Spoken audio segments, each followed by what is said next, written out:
the identity that really was big for me was being an immigrant. So I gave a TED talk about that in 2022, wrote a book about it, and it sort of like spiraled into his own journey. We all have multiple layers of stuff. We all Hmm. come into the conversations with different things. Yes. And a lot of times, what stops people from not acting is because we want to be on the defensive.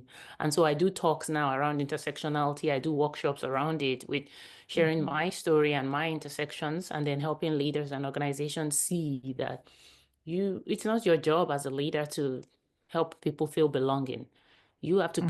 create the space so the person can, prioritize what they want to prioritize. And until you create those spaces, you are being divisive. When you Yeah. single out different intersections, you have to make room for people to learn and grow. And so I just thought, your podcast was fascinating because you talked about the audience and, being a white woman. Hmm. And I thought about when I delivered my TED talk about my immigrant experience, it was in a very white, older neighborhood. And I Okay. had talked to the white guy that owned the TEDx. And I was like, I'm feeling so nervous. Like, I feel like these people are not going to get it. It's just going to go over their head. Like, I can't connect. And he's like, but that's why they need you, because you're going to tell it the way only you can tell it and help them get it. Yes. We need people to understand why we all have a role to play in this Hmm. conversation. So yeah, I just thought your podcast kind of, for me, is like I don't speak too much at DEI conferences. I speak more at HR conferences and business Hmm. conferences because I'm like, I don't want to preach to the choir. I Yeah. don't want to go into spaces where people are talking about DEI. We're all talking about the same thing.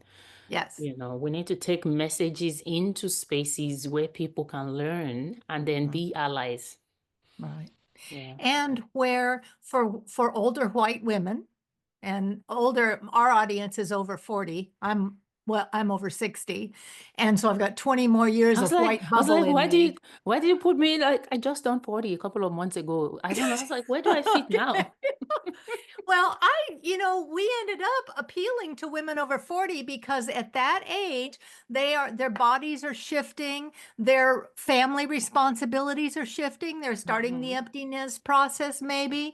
Yeah. Their bandwidth for engaging outside of the four walls of their responsibilities has increased, Right. and their social awareness Yeah, that's increases. true. Wherever they were at 18, they're likely to pop back into at 40 Yeah. and go, where was I now? And how does that want to look? Yeah. And so I love your positioning because intersectionality is, we've had several guests in season 2 around that, whether it's the person finding their mixed race identity and figuring out Mhm. which culture shift to make, or whether Right. it is one of the minority voices. But I have grown and learned so much this year because of people being willing to pull back the academic curtain and not give me the TED Talk, but let's have some real conversation with other white women who are inclined to advance racial equity in the United States in our lifetime. It's an economic imperative for this country in the next 20 years Right. to say, what are the things you wish we knew when we're sitting in the conference room with Mm. several different, because our demographics, our legal definitions are Asian. But I have learned that every Asian culture has its own flavor, and then It's every different. experience within that culture has its own Has no flavor. flavor. And Hmm. and you can't just Hispanic, the same thing. It's Yeah. way, way, way too broad. And white people in upper echelon like to categorize it to make it easy on our little brains so we don't have to think Hmm. too hard. But Yeah. that is not a solution, and it doesn't work for building safe places for people to be and not have to code or mask in order to Right. be there. Right. Assimilation Right. is an old school idea that I'm afraid we're trying to head back to, and it's going to be with some resistance and Yeah. resilience.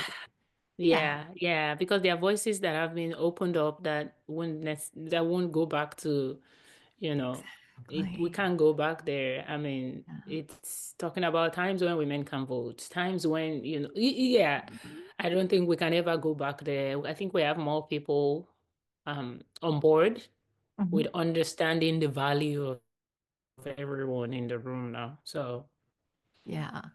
And so what tools have you learned uh, that you can share with us for how to hear all the complexity and the diversity and the beauty of that in our spaces?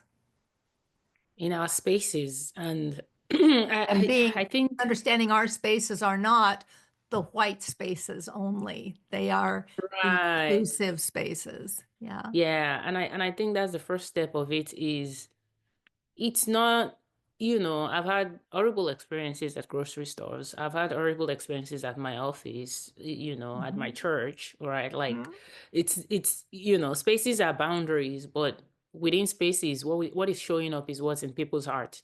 And I think the first thing that I always started is it starts with ourselves, really. Yeah. It starts with ourselves. Being able to understand, first, allow ourselves to grow because Mhm. growth comes in making mistakes, right? Yeah. Because I think one of the biggest barriers I hear from people about not taking action, not being an ally, is I don't want to offend. I don't Yeah. want to say the wrong thing. I don't have the tools. I don't have the right answers. Well, none of us do. And I think if we start from that place of I am going to make mistakes.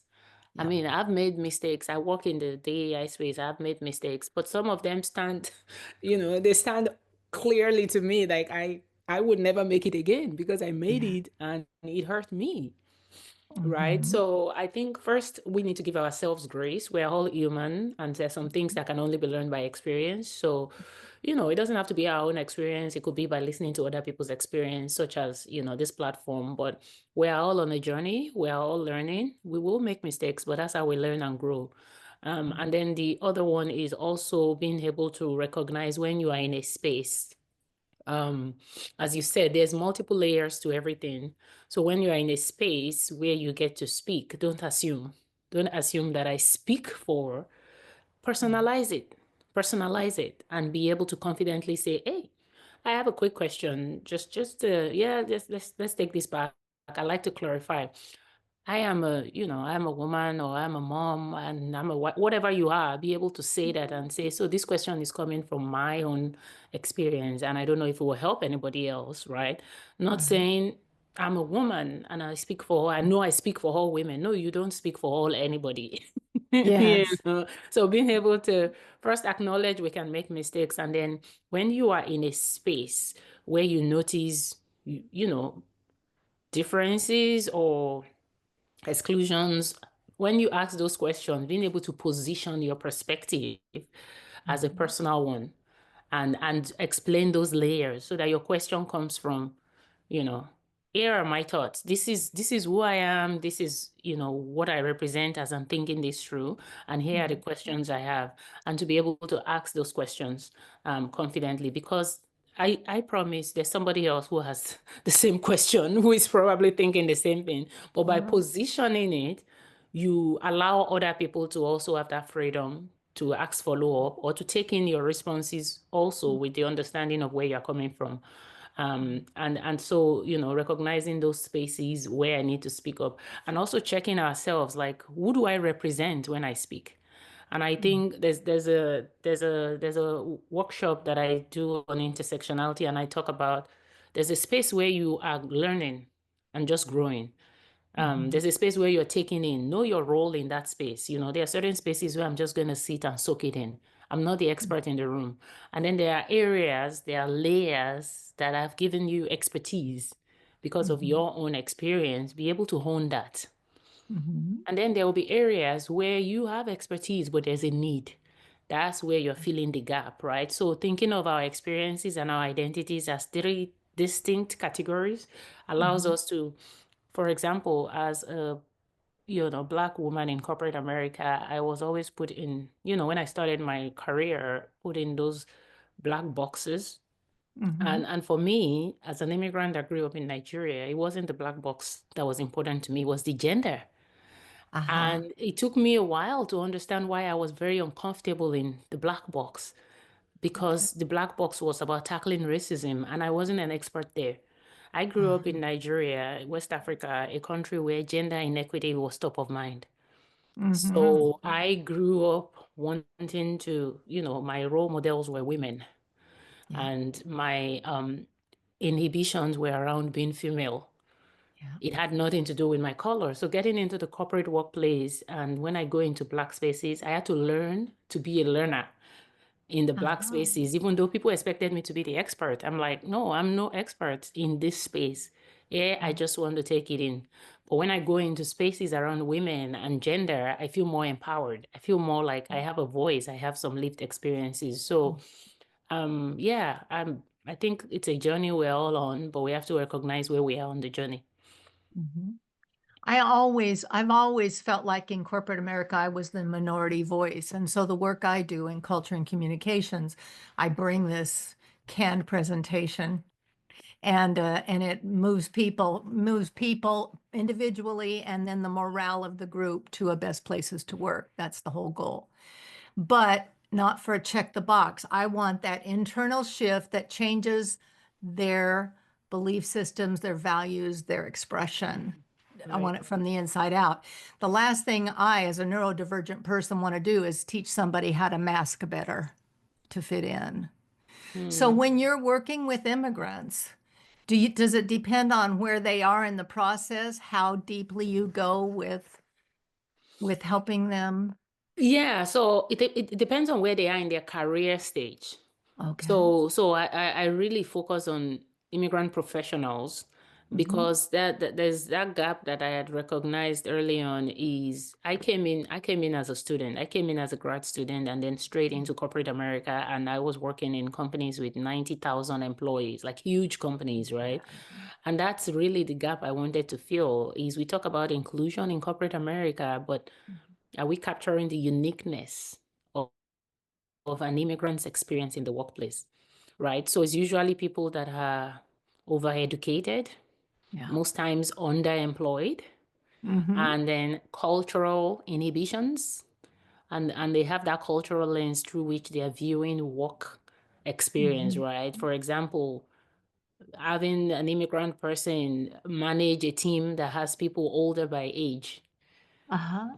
It's Okay. like, oh, okay, this person is older than me. I cannot manage or give feedback because they're older than me, because culturally there's a respect layer there, Yeah. right? And then things like even around your team uh, behaviors, around team Hmm. behaviors, being at team events or being at corporate meetings and being able to speak up, not because I don't have idea, just because it's disrespectful and rude Hmm. to speak when higher ups are. And so some of those things, those challenges is about you find early mid career. So we have a lot more mid career or people that have prior experience in another country and they are here, restarting their career. And so the focus is around what do you need to be doing to move your career forward, and starting with that understanding of this is what corporate America looks like. This is un- unraveling the processes and the norms so that you are in a space where you can ask the right questions, right? Like, what are the expectations? What do they want me to do? Those kind of things you don't ask your manager because you're not comfortable doing that. And then giving you the tools to move forward in Hmm. your career? Is it a transition? Is it an advancement? Is it a skill development? Right? What do you Hmm. need? It's the same career development conversations, but we're having it with immigrant professionals because they come with a whole load of other things that Hmm. is mixed in what is holding them back at work. Hmm. So many of the corporations that I know of that are, if you look at the C-suite and they're all white male, then their expectation, stated or unstated, is that the employees are there to serve for their Mm-hmm. paycheck and that Right. to assimilate, Yep. basically. Yep. And so when you do your corporate DEI work, when you go into those spaces, how do you begin to shift the needle for that C-suite who needs to to create an inclusive workforce, not just from the check the DEI box, but Mm-hmm. from for the good of their bottom line. People Right, who are right. engaged create a more profitable and happier and Mm-hmm. busier place. Yeah, I know. And that's, I see people in the DI space sometimes. I think working in global organizations that have just huge financial investments in these and all of that. I just always tell people, we can't ignore the fact that companies need to make money. They do Mhm. need to make money. That bottom line needs to be met. Otherwise, everybody's going to be out of a job. Right. Right. Mhm. But how do you connect the dots for leaders? So when I go do a presentation in a closed door leadership meeting, Yeah. I try and come at them with, this is me. This is my experience. So I use storytelling as a tool very much to explain my own experience and then give them enough background so they understand the credibility I bring into these, Mhm. and then share with them how this is actually connected. Like Yeah. ultimately, when you do this, you are impacting your bottom line because there's so much eating costs Mhm. and that you are incurring when you have people keep turning over or people being Mhm. disengaged at work, right? Mhm. So people showing up at work, they are not giving you the best if there's a lot of other things going on. It's all Yeah. about people's experience with their managers and their teams. It doesn't matter how big your company is. If I show up to work every day and my work experience sucks, I'm not giving my best. I'm doing the bare minimum, getting Yeah. my paycheck and leaving. And Yeah. then the first opportunity that comes along, I'm out, right? Mhm. So we are in a world where people have so much information coming at them. To keep people engaged and giving their best, you have to go beyond the surface. You have to create a space where people know that they are seen and heard. And it's all tied to money. Because if people are leaving and you are rehiring, you are losing money. Yeah. Yeah. And whenever people, I've always said people don't quit jobs. They love their jobs. They usually like the people they work with. They quit bosses. They quit Yes. supervisors. Okay. Yeah. And so when you are working with the C-suite, and then I go from the C-suite to the closest to the customer employees. If it's the Hmm. last one who touches the widget before it gets packed to go out the door, that's where I like to be in. Because if you get the buy-in at the top and you get the buy-in at the bottom, where you get the resistance is It's the in the middle. mid-management. So Yeah. you've seen that too. Yeah. Yes, Little yes. little kingdom builders there. Yeah. Yeah. And I feel like that middle is, yeah, that middle is sort of overlooked a lot. Uh-huh. And it's very important. And so similar to what you do. So with my employee resource group experience, I feel like that's the frontline experience Hmm. that I curate every day. So I host all things ERG calls for ERG leaders every month. And I've been doing this for years. It's a free space. We come together. So for me, this is my engaging the front line. Like the people that work in all these big companies, they are leading ERGs, they are doing a lot of stuff because there's something else going on. So I'm getting feedback and insights from them. So when I go into a closed door with a leader, I'm helping them bridge that gap because there's Hmm. so many things they are not seeing and they're sitting over here making all the strategic decisions, which is great. But hey, here's what your organization looks like, Right. for real. And then bringing in opportunities. Because if the leaders get it,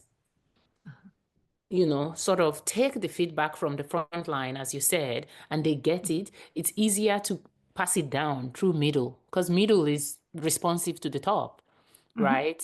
So that's where the, leaders and this side are sort of like the two extremes. And Yeah. then the middle is where the processes get built. And I Yes. think it's all related. Or it's where the processes stall. If Yeah. they haven't bought in, it's where it So, stalls. And then no, and then so it gets lost in the messy middle. yeah, I read or heard somewhere where somebody made a comment like middle management is where ideas go to die. Or Yes. something. That's so funny. True. So Yeah. when you do the corporate piece, how do you, other than the data points, I call it the bottom line, transformational leadership and the bottom Mhm. line. So I Right. talked about their leadership. But what about the bottom line for the people? When trust is broken or never established, what Yeah. is, what happens at, I'm from Las Vegas originally, and there was an Okay. old slogan, what happens in Vegas stays at Vegas. That was before social media. That was before But the social but the media. truth Yep. is it does not, because it followed me all the way. Whatever happened at home followed me right into the workplace, including my Yeah. roles and responsibilities. And I was making coffee for a Yeah. planet. Or or what happened at work, I never had the skill set to leave that at the door when I got home. Hmm. So we spend so much time at work that our ability to feel safe and valued and heard, never mind checking the DEI box, to Right. be respected as a human being Yeah. for the Yeah. place that I spend more time than I do anywhere else. Not in church, not with my family, not with my best friends. I'm At at work. the office most. Yep. And so Yep. that's going to have the biggest impact. So Yeah. what about when the trust layer is broken, even if the C-suite buys in and we're ready to launch a new initiative, so many times it's the, oh, here we go again, an HR thing. Here we go again. Yeah. Yeah. Check the box. And I think that's where the process comes in, the long game, the short-term strategy. Because actually, to your point, I had a client example like that. I had an organization that was like, the leadership team approached and they're like, we're ready. We want to launch ERGs. Our employees want this and then. And then so depending on where they are, sometimes I do a survey. So when I did a survey and the focus groups, Mhm. I found that the level of trust at the organization was very low. Yeah. The leader said, we're ready, we want to launch ERGs. They brought in, paid this money for a consultant to come and roll it out. And then starting to talk to people, they were closed-mouthed. Yeah. And then when people started finally talking, it was like, well, they should do whatever they want to do. Like, we're not volunteering, we're not getting involved. And so one of the first things I had to do with that company was to say, you're not ready to launch an ERG right now. You're Mhm. not ready right now, right? Like your intents are good. You're putting budgets to bring in people because you think ERG is the solution, but actually Mhm. your employees don't trust you. We Mhm. have to put together a plan to build up to that before we launch anything. So we ended up doing the first year was just a series of programming and conversation and sessions where leadership will show up and employees will show up and where Yeah. they created the spaces for storytelling and conversation. So it was just a space to show them that over this period, you guys didn't just roll out something. You are Mhm. actually committing time Yes. and then you're bringing in expertise and you're actually listening to us. So it Yes. took us another 18 months before we could roll out employee resource groups in a way where people were raising their hands at this Mhm. point, because initially everybody was like, okay, Right. very tight-lipped. And so I think when I say I focus on employee resource group, employee communities at work, that is what Mhm. I do differently. Like I am a certified diversity professional, but I always say my sweet spot is not to work with you for 2 years to build your DEI strategy. My Yes. sweet spot is to help you build a community, and it's just one pillar under the DEI umbrella. Yeah. So it's for me is what does your community sound like right now? What does your Mhm. workplace employees across all levels, what do they sound like? What do they Mhm. need? And Yeah. then whatever you're going to build has to meet their need and then has to support your business. Yes. So the power of community is huge, but you have to be able to build the right community to serve both parties, the business and the employees. And so that journey is kind of what I walk them through. So you are either ready now or you are not ready and we get you ready. Or you are, Mhm. there's some chaos. Maybe you already have like the groundwork laid and there's a little bit of no structure, no systems. And I come in and help you reestablish that foundation and then continue Mhm. to put systems in place to support the communities. Right. I graduated from Gonzaga University, and one of the certificates I got along the way was servant leadership. And nobody in corporate America likes the word servant. And so we switch it up. But in that C-suite of the theoretical all white male leadership who thinks that, employees are disposable or Right. dispensable or there to serve at my pleasure, there is the part that says, no, in fact, you've got it upside down. You are Right. actually there to serve them To serve. as your first and primary customer. And then they will take that goodwill out to the people who pay all of your Yes. paychecks. And so Yes. we have to take the paradigm and turn it on its head. Right. How can immigrants, the people that the intersectionality of that in a culture like that, how can they influence softening those hearts and minds of the C-suite to approach or think of them differently? Is it possible? Glass ceiling. Well, I think, again, immigrants is an example of one intersection. Depending Mhm. on what your organization look like, Mhm. immigrant could stand in for something else. It could be Mhm. Black employees, it could be women, it could be Gen Right. Z, Yep. right? Who is that unheard Mm. population group within your organization? And you're right, I love the way you put it. Your employees are your first customers. So just the same way you prioritize your customer needs and customer Mhm. experience, think about your employee needs. And that's actually more impactful Yeah. because employees will leave, employees rotate around. I mean, one of the biggest resistance I used to hear around the ERG, and this was like 6, 7 years ago, was that, we don't want to invest anything on employees. They're all going to leave anyway. There's no loyalty. I And get I'm that. like, but what message do they take away when they leave?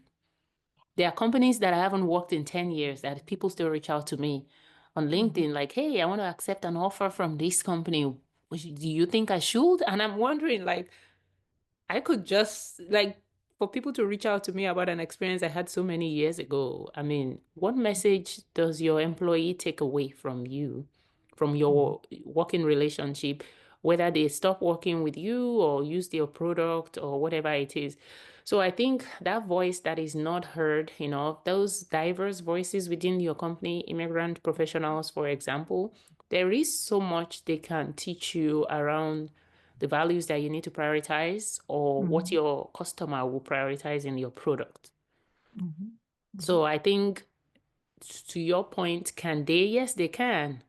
If you listen and if you really take the feedback as inputs to be better, inputs to make change, inputs to innovate, Mhm. inputs to change our service model or our product design, right? If you respect the feedback from your different groups, right? If you look at your company population and you're skewed towards a certain generation or skewed towards a certain gender, then those are Mhm. the pockets you should be listening to.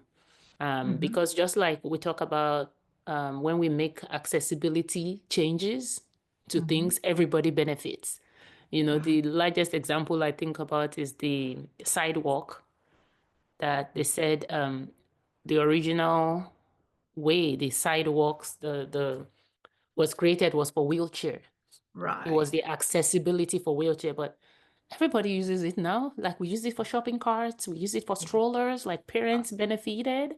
shoppers benefited, right? So when you think about if you are able to take the feedback from a group that has Mhm. cross-cultural experience, that Mhm. has maybe a feeling of exclusion, that Mhm. has challenges navigating your workplace, such as an immigrant professional, an immigrant or first-gen employee at your company, right? People that have the skills, but Yeah. maybe not necessarily the guidance, and they Mhm. are struggling. If you are able to bring them to a space where they feel comfortable and confident to share their ideas and their feedback, those inputs will shape the Mhm. experience for your customer because they are your customers.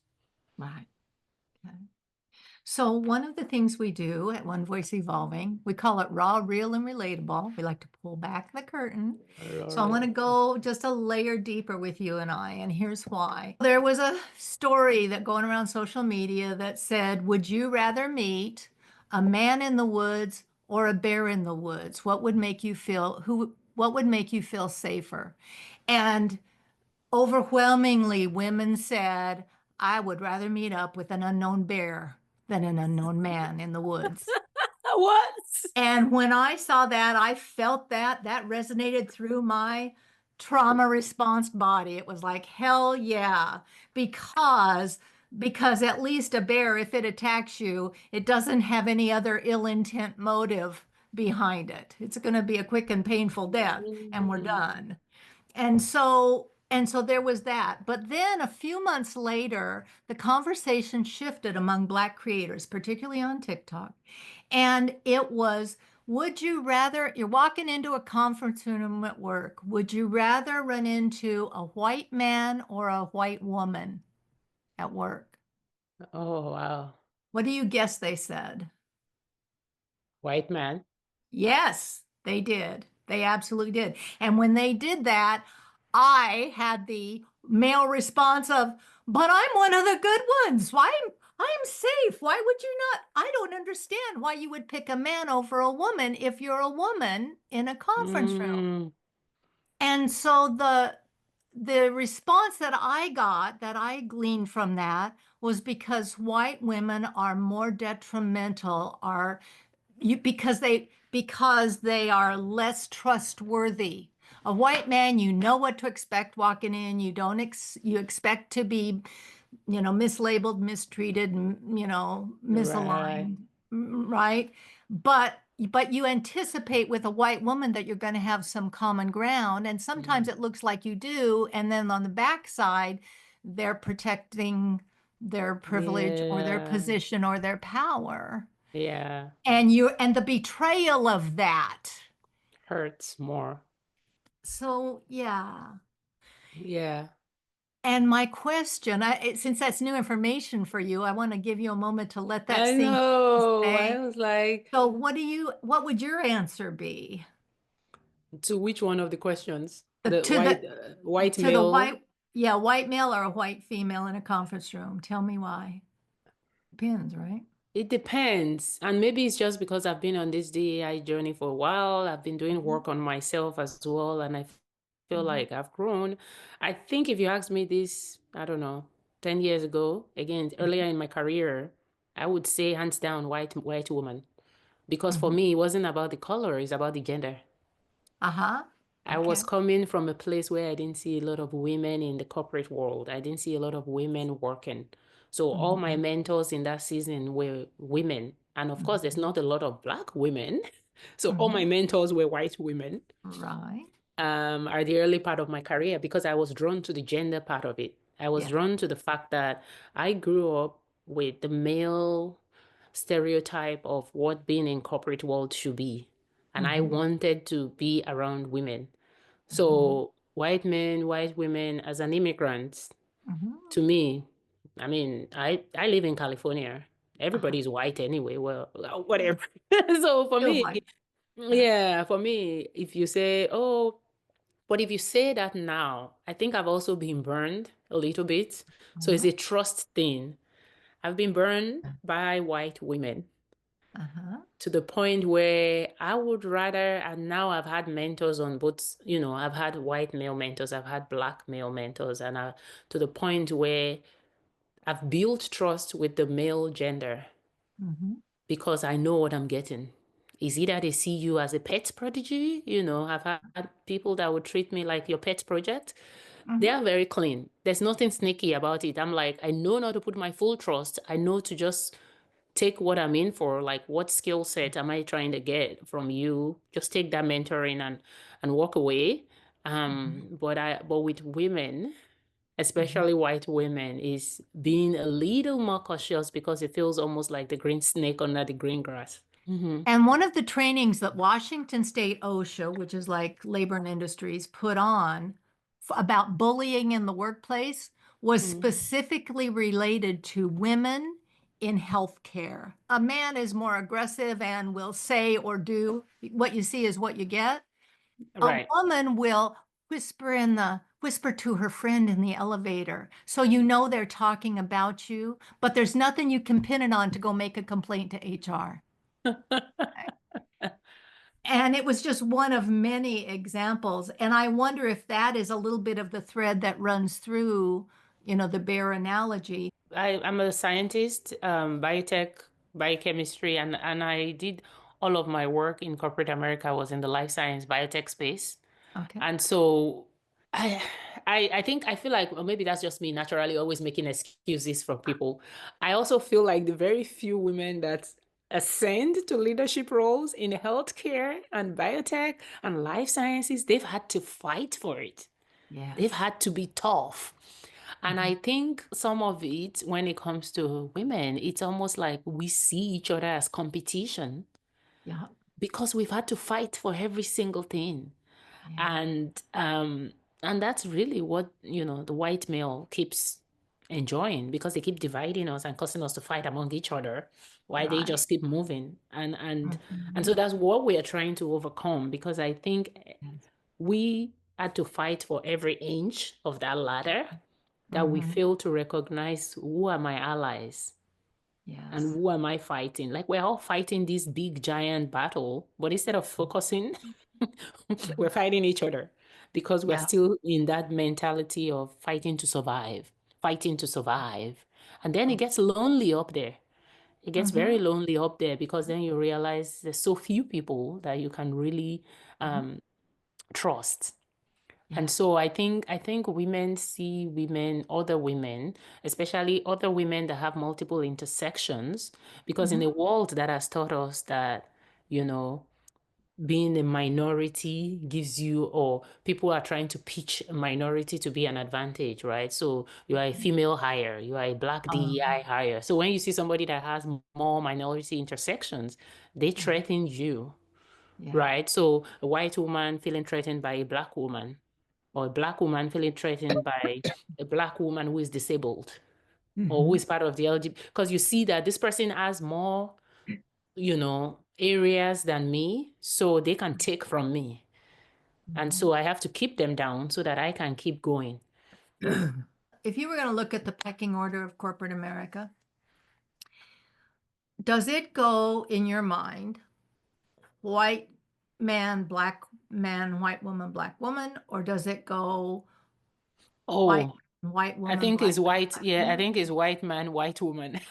Okay. But that's a good question though, because I was like, I think it's white man, white woman, Mm-hmm. black man, Mm-hmm. black woman, Mm-hmm.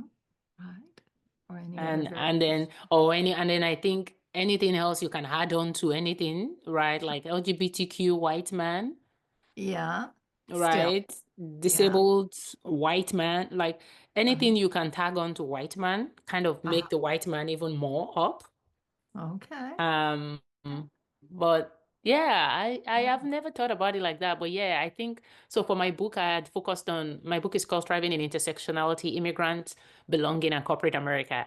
And it Mhm. started as a doctoral research. So I had focused on immigrant women.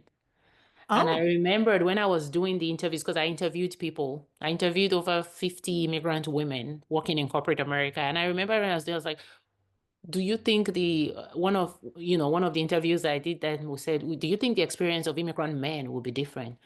And I was like, absolutely, Mm-hmm. because there's a separate order for the gendered and the Mm-hmm. immigrant. So the man will be very different experience with the immigrant woman.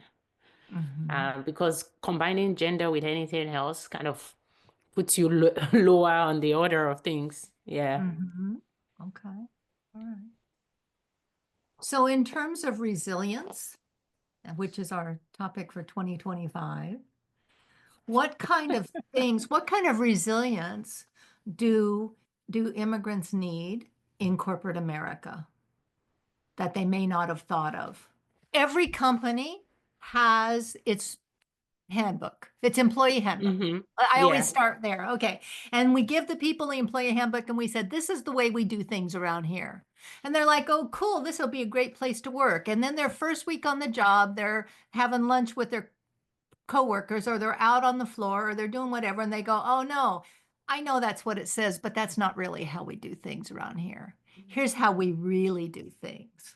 Right, It's right. not what's written in the DEI officially approved handbook. Yeah. And so I think why I paused when you asked that question is because for me, when I think of underserved populations, when I think of immigrants, for example, I think resilience is kind of inbuilt. Hmm. Right. And I think it's leveraging the resilience with smart, being smart about how you leverage it is what I focus on. But to your point, what kind of resilience do you need? I Mhm. think there's a part of it where you have to learn, be Mhm. resilient enough to actually learn what the process is, right? You can address or show up or attack. Well, attack sounds bad, but you can confront Yeah. something that you don't understand. Yeah. And so to your point, I think there is a resilience that is needed for your learning journey. You Okay. have to give yourself the strength to observe and learn what it really is like. Hmm. Because it's not what the handbook say, it's not what the process say. You get into a company, you get into an industry, there's a period where you're going to have to watch and actually learn how things are done. Hmm. And that's, that gives you power, that gives you information to Hmm. then confront as needed. Yeah. So where do people find you if they want to work with you or learn more or have you come and work with them? I was going to say, just send me an email because who knows where all the social media platforms are going to disappear. Because Exactly. Yeah. I'm usually always on LinkedIn, but LinkedIn is my space. But it's funny because right when my book was about to launch, I had that episode with LinkedIn where LinkedIn just closed my account. Like I just ceased to exist on LinkedIn. Oh And my they God. have this thing that they do. They're like, oh, it's like an algorithm thing. Maybe you are too active, and then they thought it was a machine. And so they wipe your account off to where people cannot find you anymore. And you have to go upload your ID, like your passport or your Oh, right. driver's license. And I'm like, first, what if people don't have those documents? And so in my case, it was restored in a couple of days. Mm-hmm. But it's like social media platforms are unreliable, and we all know that from what happened last weekend. And I Right. tell people download your because there's a Mhm. way on LinkedIn you can download. So every month, since that incident, every month I download my contacts. Okay. And I kind of there's a way you can download your contacts, your connections, and Mhm. then if there's any email there, you have it. But I'm always on LinkedIn. Otherwise, my email is Lola at EQI Mindset. So EQI Mindset is from Equity and Inclusion. That's sort of Okay. like the acronym for my work, Equity and Inclusion Mindset. Mhm. And my nonprofit is also we have a free membership platform. It's Mhm. Lola at immigrantsincorporate.org. Okay. And so those are the two platforms I use, but I'm happy to chat. I do a lot of keynotes around intersectionality and Mhm. workshops for ERG and for leaders. Mhm. So I like to have the conversations like this. Thank you so much for having me. Thank you. Do you have any parting thoughts that that we might not have touched on that you wish we knew about you? Oh, about me? Oh, well, another intersection is I'm a mom. I Uh-huh. have three kids that I had while in corporate America. So I think of that, how that also shifted my intersection and the season, right? So I'm just, just a reminder to people listening to check in with yourself. Are your priorities changing? Are your priorities shifting? Are you learning new things? And do you need to learn other things? But if you're listening to this, you're already doing the right thing. You're already on the right track. You keep learning and keep doing. If you're already doing, just keep doing. And thank you. In case nobody has said that to you today, Kim, thank you for what you do. Making a point to also tell people that because it's exhausting. When you do when you do art conversations and artwork. So thank you for what you do and thank you for curating this space.